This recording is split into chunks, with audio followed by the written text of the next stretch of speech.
तर बघा काय बातमी आहे. 8व्या वेतन आयोगाच्या टर्म्स ऑफ रेफरन्सला मंजुरी मिळाल्यानंतर या आयोगाबाबत वेगवेगळ्या चर्चा सुरू झाल्या आहेत. नवीन वेतन आयोगात कोणते बदल होणार, कोणते भत्ते वाढणार, कोणते नवीन भत्ते ॲड होणार, कर्मचाऱ्यांचा पगार कितीने वाढणार, पेन्शनधारकांची पेन्शन किती वाढू शकते, असे असंख्य प्रश्न कर्मचाऱ्यांकडून उपस्थित होत आहे. अशातच आता नव्या आयोगाबाबत महत्त्वाची माहिती समोर आली आहे. नवीन आयोग देशातील सरकारी नोकरीचे स्वरूप संपूर्णपणे बदलू शकते, असा दावा मीडिया रिपोर्ट्समध्ये करण्यात आला आहे.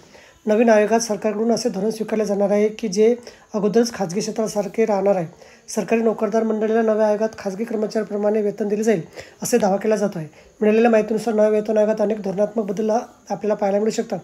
या नव्या बदलामुळे सरकारी नोकरी आता स्थिरता आणि सुरक्षिततेसाठी नाही, हा एक ग्रोथ ड्रिव्हन करिअर म्हणून उदयास येण्याची शक्यता आहे. सरकारी नोकरीत आता कार्यक्षमता, जबाबदारी आणि परिणामकारकता अशा घटकांना प्राधान्य मिळणार आहे.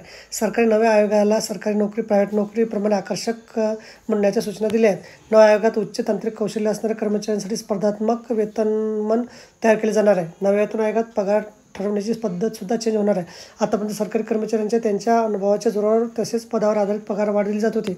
मात्र आता सरकारी कर्मचाऱ्यांना त्यांच्या उत्कृष्ट कामाच्या आधारावर बोनस आणि पगारवाढीचा लाभ मिळण्याची शक्यता आहे. यासाठी सरकार परफॉर्मन्स बेस्ड सिस्टम अंमलात आणू शकते, असा मोठा दावा करण्यात आला आहे. म्हणजे नव्या आयोगात सरकारी कर्मचाऱ्यांची पगारवाढ आणि प्रमोशन या गोष्टी त्यांच्या कामगिरीवर आधारित राहणार नाही.